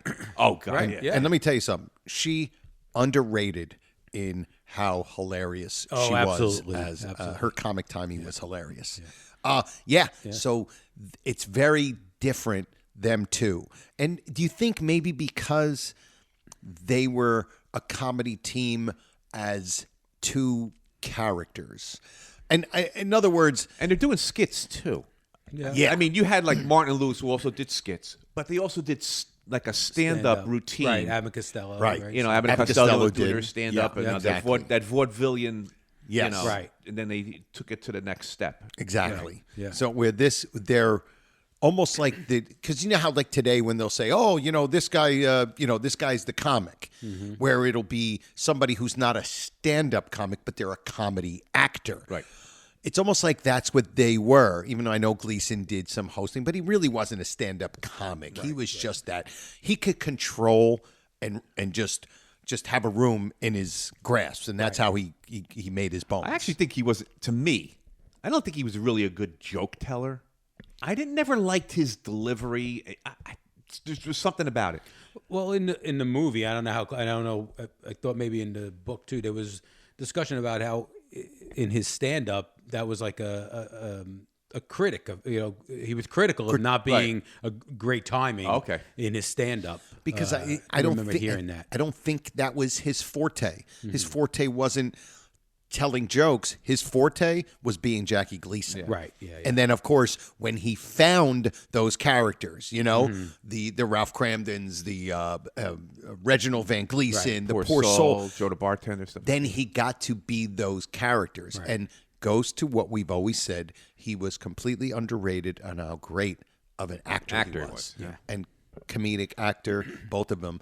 It was almost like they were outdoing each other. Yeah. Like, and the way Smigel said it in the show that we were on called TV We Love, by the way. It was on Monday night. But the way... Soon to be on reruns. The one that's playing right now on my TV.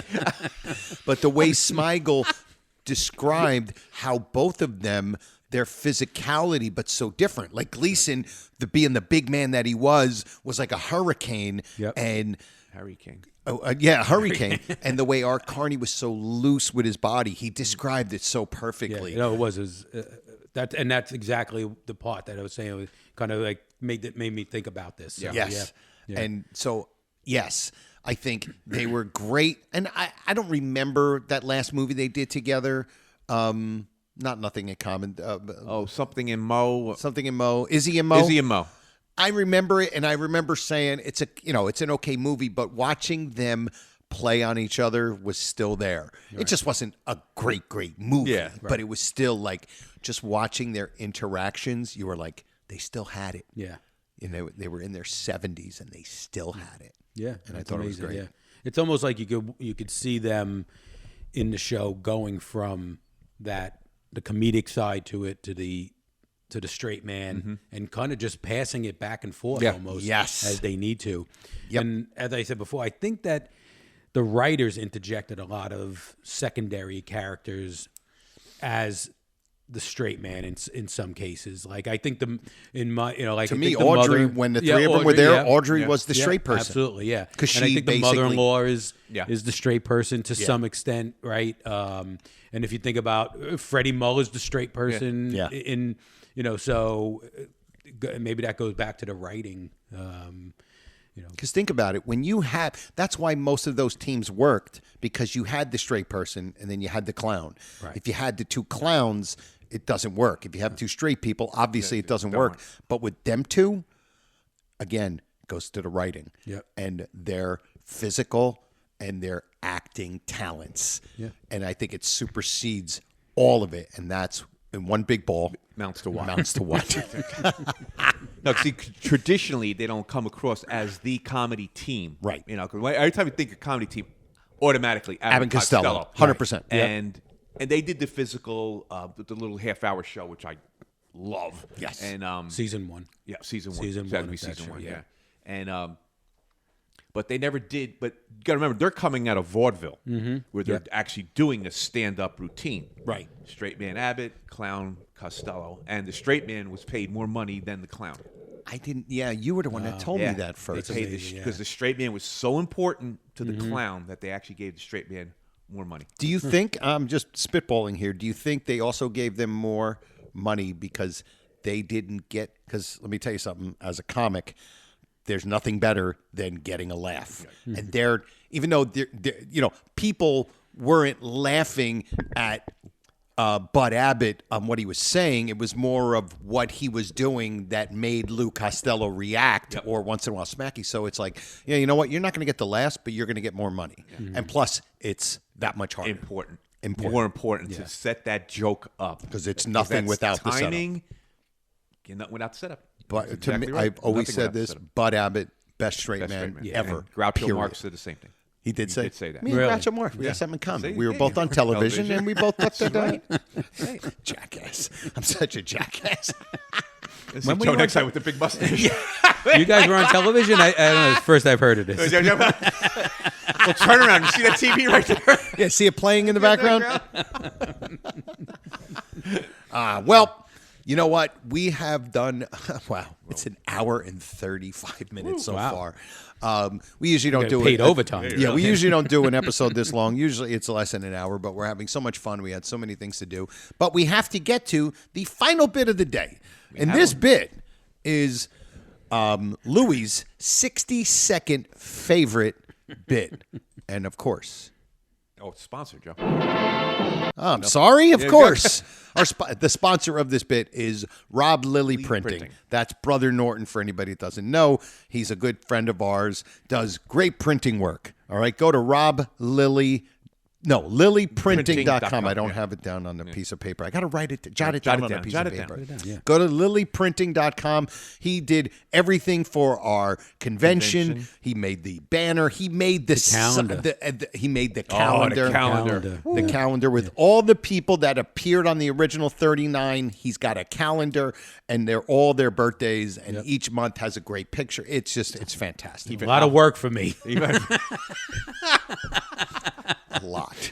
And he even does color spreads. Color spreads for when your tongue turns blue. Yeah, exactly. Go ahead and print it. Go to lilyprinting.com, and he will do. And he's a great guy, and he's very reasonable. Yeah. And you'll see his work at our convention. If you guys come to the convention, March 22nd at Uncle Vinny's Comedy Club in Point Pleasant, New Jersey. Our pal Brian Carney will be there with his dad's hat and his Emmy and his Golden Globe and his Oscar, and it's a fun time. Get your tickets. We've done it 2 years. It'll be 3 years. Sunday, March 22nd. Yes. All right. The 2 or more. 22nd. God, I hate you. On the 22nd. I hate you. Hate both of you. 2 twos. Oh, my God. Hate both of you. Yeah, you know why? I hate the two of you. How about it? We insisted on that day. No, Vinny. No, Dino. It's got to be the 22nd. So now, Tom, who is our first guest, please? Herb! Our first guest, ready Not to bad. leap the first hurdle on his way to the $99,000 answer, is our... Comedian from Albuquerque, New Mexico, Joe Conti. And Steve I want to see the expression on your face when you miss it. Oh, wow. Okay. That was a little mean-spirited. Yeah, really. She started right in. She started right in. With the hello, stupids. She started right in. All right. Louis, we have our trivia. Louis gets us every episode. He gets me with a trivia Most question. of the times they're accurate. I mean, we don't. Yes. There's no fact checkers There's no here. fact checkers on this show. This is less work I have to. Oh, now we always have like multiple guests. Like today we have Steve on, and Joe is here as usual. I always like to pick a question that has like multiple answers in it. Right, so like can, what was the dinner thing? Yeah, what the was on dinner there? thing, Roast beef. roast beef. Okay, so now But this has 2 items in it. It's going to be awesome. yes, it does. Yes, he was. Actually, that's fine. Joe's done. Was Steve annoying with his twos? Yes, he was. So, Joe, You're welcome, Ron. So, this is going to come from the Worry Ward. Okay. One of our favorites. That's Michael Bruce's favorite. The tax episode. So, could you bring that up? Just the Worry You want me Ward? to? Yeah, I'll get it ready. So, we're going to go over the. While you're looking for it, I'll ask the question. Okay. Because I don't have it down in question form. I just have the answer here. So, I got to do like a Jeopardy thing here. When they sit down to eat. Okay. When they sit down to eat, and Ralph says to Ed, basically, like, aren't you going to be a little uncomfortable watching us eat? No, if you put it that way, Ralph, I'm glad to join you. Yep. Yeah. So then, after he says that, Norton says something to Alice. Oh, boy. He kind of like puts in his order with a couple of slang diner sayings. Yes. So, go ahead. Start. There's 5 of them. All right. Spaghetti and meatballs, which is not one of them. Yes, it is. That is spaghetti and meatballs. That's one of That's them. the first Okay. one. That's one. He That's goes, he one. goes, Hold the mayo. He said, hold the mayo. That's 2. Okay. And the shoot. Go ahead. You're on it. You're on It's it. You're there. It's shoot is in there. Yeah, it's spaghetti meatballs. Hold the mayo. Well, hold the mayo's last. Hold the mayo's last. He goes spaghetti and meatballs, and then keep on that spaghetti and meatball thing, Right. because then he says something about. Oh, marinara. Right. Okay, what did you say? Marinara. Hold the shoot. No. Extra marinara. No. Close. No. Actually, the opposite. Light on the marinara. Light on the marinara. That's right. Okay. Light on the All right, marinara. so we have spaghetti and meatballs. Right. We have light on the marinara. Light on the marinara sauce. We have hold the mayo. Hold the We got mayo. the mayo. I got that was the last one. Now, you got part of the shoot one. What does Right. he say? Because I know, I just know that he says the word shoot. Right. And because I don't know old phrase. I even looked this one up and I couldn't find it. Couldn't find it. Oh, wow. Heavy on the shoot. Heavy on the shoot. Heavy on the shoot. Don't know what it means. And I looked online and it came up with 55 diner slang sayings. And not one of these was in there. Wow. Heavy on the and shoot. there's Shoot. There's one more. One Wait a minute, hold more. on. Hold the mayo. Something about cheese. Light on the marinara. Okay, got spaghetti and meatballs. Light on the marinara. Heavy on the shoot. One with I'll give you half of it because it's tough. Okay, spaghetti and meatballs. Light on the marinara. Heavy on the shoot. One with the something on it. The main word. I'm not going to give you the main word, obviously. Oh, my God. One with a blank on it. Wow, I'm drawing a blank. I'm drawing a blank. I have to give it to you. Go ahead. Feather. That's right. One Something with feather. Yeah, one with a feather on it. Oh, the mayo. Right. And so play it, Joe. Play it. Oh, Yeah, yes. play I'm it. sorry. So is that the feather? Is that like was there a Yankee Doodle reference there? I don't know what that meant. I mean, I don't know if it meant in a diner like to go or something. Put a feather on it and like a bird taking off or something. That wasn't in the. No, I wasn't in there either. Yeah. Got it. There we go. There we go. Well, aren't you going to be a little uncomfortable sitting here watching Alice and I eat? Oh, thank you, Ralph. Thank Put you. it that way, huh? I'll be glad to say. All right, now, I'll have a little order of spaghetti and meatballs, light on the marinara, heavy on the shoot, one with a feather in it, hold the mayo. I thought you already ate. That's great. I love doing it. Dizzy When you do Dean both the warms up in the bullpen before the game, but he still pitches. There you go. I mean, Oh, Dizzy Dean was retired 7 years. that is Two a bullpen. great. That's such Bullpen a, is a two theory, The right? bullpen. Yeah. that Pitcher is wins over the bullpen, such still pitches. a great trivia. That was question. well, that's a good one, right? You know what? You hear that 1,000 times, and I guess I never understood what shoot was. Yeah, so shoot. Maybe someone out there. Yeah. I tried. I mean, I'm not Gary I'm or- not a or good one of Google these guy. I guys. don't even know how to use that. You know, but I tried, and I figured these are diner slangs, Right. You know, You know what? on They the didn't come up. They didn't come Hold on up. a second. Why is this? Here we go. A hem and a hay. And a ham and a hay, $4.95. I'm trying to understand an old phrase that is used in the diner, and it says something about heavy on the shoot. Do you know what that means? I think you're referring to an old diner or cafe phrase. Heavy on the shoot likely refers to a request for more of a specific ingredient, often a condiment or sauce in a meal. For example, if someone orders a burger and asks for heavy on the shoot, they might be asking for extra ketchup or another sauce. It's a fun colloquial way of saying they want more of something. That was Ron Albanese, everybody. This is the educational part of the podcast. Yes. Normally, I'm all confused. I don't. So see, there it is. Wow. There it is. So Yep. wait, so he asked for light on the marinara, and but it then goes heavy on the shoot. So what did you want? Less marinara or more? That's hilarious. And I think that's what I was thinking about cheese. Maybe he was talking about cheese. Cheese could be. But he doesn't say cheese. Piccalilli or so- chow chow. That's right. True. Right? Could be Piccalilli or chow chow. On spaghetti. It's just a maniac, an absolute maniac. He puts the ketchup on it. Right? Unbelievable. You were giving me some ketchup. Yeah. Right? He gets him the ketchup Right. and he puts it in his dish. Does that twist of the bottle thing? Yeah. That I've tried to do and I can't do it. Yeah. And no ketchup comes out. by No the way. ketchup. He doesn't right. do it. He But we pretends. talked about this, right? That just playing off that part of the slap of the hand, the elevation of the dish, Yeah. the separation of the spaghetti actually coming off the dish, Yeah. Exactly. and Norton's hand as it kind of like goes up with everything. Alice is like in shock. So perfect. Yeah. Yeah. That's that. You wonder. That's slam. Yeah. You wonder, like in the practice. So obviously, maybe they didn't practice, and it says Ralph slams table and blah blah blah. So the guy filling in for Ralph, Right. Hits the table Yeah, lightly, and here he comes, all 300 pounds of him coming down on this table. And think about the weight of that furniture for him to move that. Right. Yeah. That furniture had to weigh about like 600 pounds. That furniture was a gift from The his gift was grandfather to his grandmother. To his grandmother. And his grandfather only bought good stuff. Oh my God. That All was right. a fantastic trivia That was a question. good question, right? and Unbelievable. Joe carried me there. Thank God. Oh my goodness. All right, I'm going Oh, to. Joe, you didn't ask me. What's that? One of the feather.